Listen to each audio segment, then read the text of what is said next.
Hi everybody, happy Sunday. I hope that wherever you are and whatever you are doing, you are having a fantastic weekend. If you haven't watched the chicken and garden update, it's a long one, go watch it. There's lots happening in the garden. Everything is growing. It's fantastic. I've got so many potatoes and parsnips and apples coming and cherries coming and tomatoes and cucumbers and oh my, so much. Go watch, it's fun.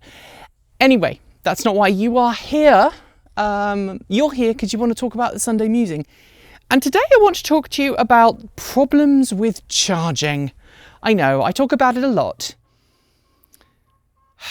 But what with Tesla firing its charging staff, FreeWire being in financial trouble, there being a fire at the Alptronic factory or the Alptronic warehouse in Italy, and all kinds of other things happening in the EV world relating to charging. It feels like the charging infrastructure is just falling apart around our ears.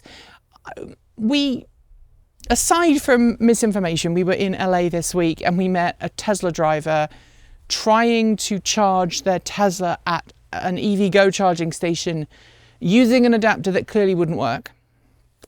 And that's, they didn't know that Tesla had just given them the adapter and said you can now charge anywhere, which wasn't actually the case. And that's for a different video. But earlier this week when we filmed the EV9 review, and we were at a local Fred Meyer, which is a supermarket chain up here in the Pacific Northwest. It's owned by the Kroger Group. If you're in the US, you'll know them. And it's an EA station that's been in probably about 1.5 years now, but it's only been active for about 8 months, 9 months. And already, the charging stations are broken. There are issues. People are not understanding how the charging stations work. People are misunderstanding how to plug in, how to start charging, how to be safe. The guy that turned up in a BMW i7, brand new BMW i7, had no concept about how to use the chargers, didn't know how to plug in, didn't know how to start it, didn't know what best practices was. There's someone there in an i4. They were just trying to make it home to the coast. I hope you made it home. They'd obviously come out to Portland and they needed to charge on the way back to get home safely. They were waiting for a long time for a charge because they just couldn't get a reliable charging experience. There was a guy with a BMW i4 whose charging cable had got stuck on his vehicle. The latch had basically stuck and he couldn't release the cable. And no one had told him that there was a manual release in the trunk. So I said, have you tried releasing it? And he's like, yeah, I can't press the button. I was like, no. If you lift the trunk up, if you lift the hatch up on the trunk, there's a little release on the right-hand side behind a trim panel. Here, let me show you. And we were able to help him disconnect the car. And then he was able to charge at a different station. No one is covering this. I mean, we try to, but it's a part of the conversation that is just not getting out. And even, with Tesla superchargers, you're now seeing people trying the wet towel hack, which I know Kyle from Out of Spec does. And I have questions about that, whether it's a smart thing to do or not. I would advise people do not do that unless they really know what they're doing. I think Kyle's great. He's doing great stuff, but please don't do that because all it takes is one bad experience and then everybody, runs away screaming. But I'm curious as to how we fix what feels like this broken state of affairs with charging networks. Because a lot of charging networks, they're trying to run a business, they're trying to be as efficient as possible, they're trying to make all the money. There goes my postman.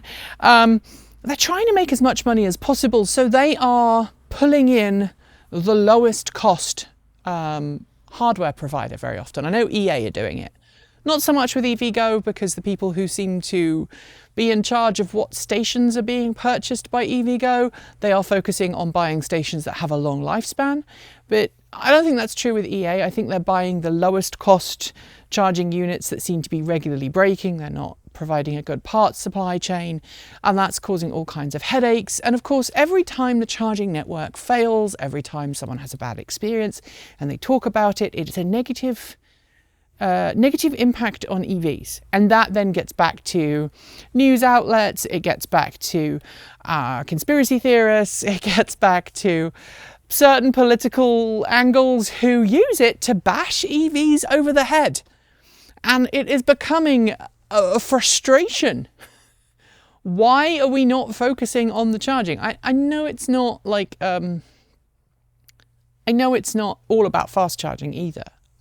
There's an interview coming out on Sunday if you are a Patreon supporter, Monday if you're not, talking about a study from Sweden. It also involved investigations on the east coast of the US, talking about charging attitudes and mental models of how you cope with charging, and how more experienced owners have 3 different modes that they use most of the time to ensure that they can operate their vehicles and have this good charging experience. But there's this gap between new owners who don't know any of those models and us experienced owners, that I consider myself in that group, who are like, oh yeah, we have all of these different tools in our toolbox that we can pull out, and we never have to worry because we've always got an alternative. How do we get people from that early point to that having all of the tools in the bag? How do we ensure that charging networks are actually held accountable for their problems?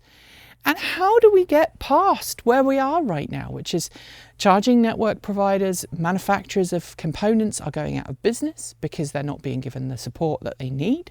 At the same time, there's a monopoly burgeoning in some places. Tesla just got everyone to switch over to NACS and then pulled the rug from under everyone's feet.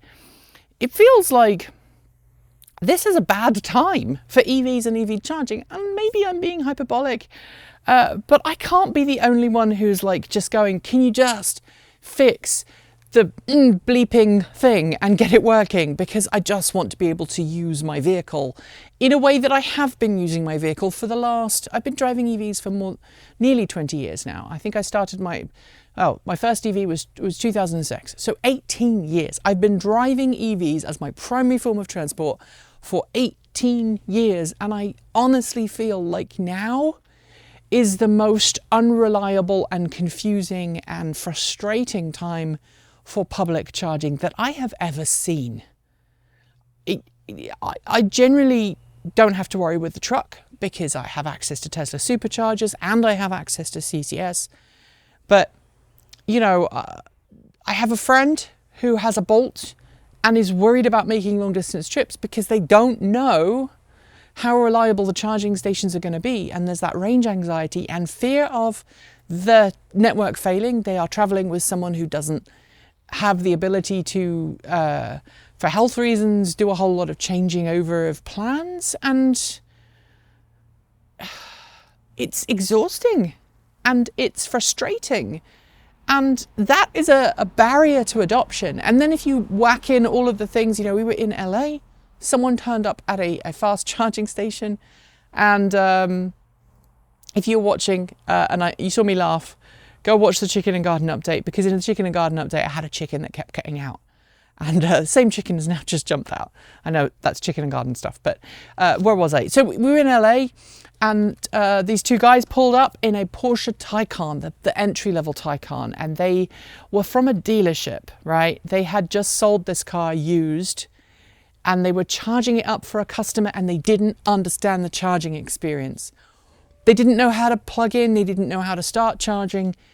All of these anecdotes I'm telling you are from this week, from Monday, Tuesday, and Wednesday. 3 days at fast charging stations, and those are the experiences. Now, I don't visit fast charging stations very often because I don't need to. This week we had to fast charge the EV9 because it needed to go back early, because Tuesday and Wednesday we were in LA, and while we were in LA we were renting an EV, and so we needed to fast charge it to take it back and cover our trip. So we visited a fast charging site a couple of times. But help me understand, how are we going to fix this? Because I'm running out of options, and I know that other people are running out of options too, and it feels depressing and confusing and frustrating.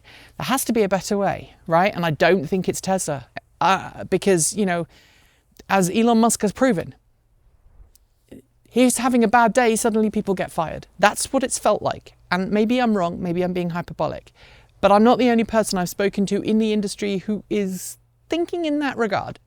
So let me know your thoughts in the comments below, and next week I hope to have a better Sunday musing for you.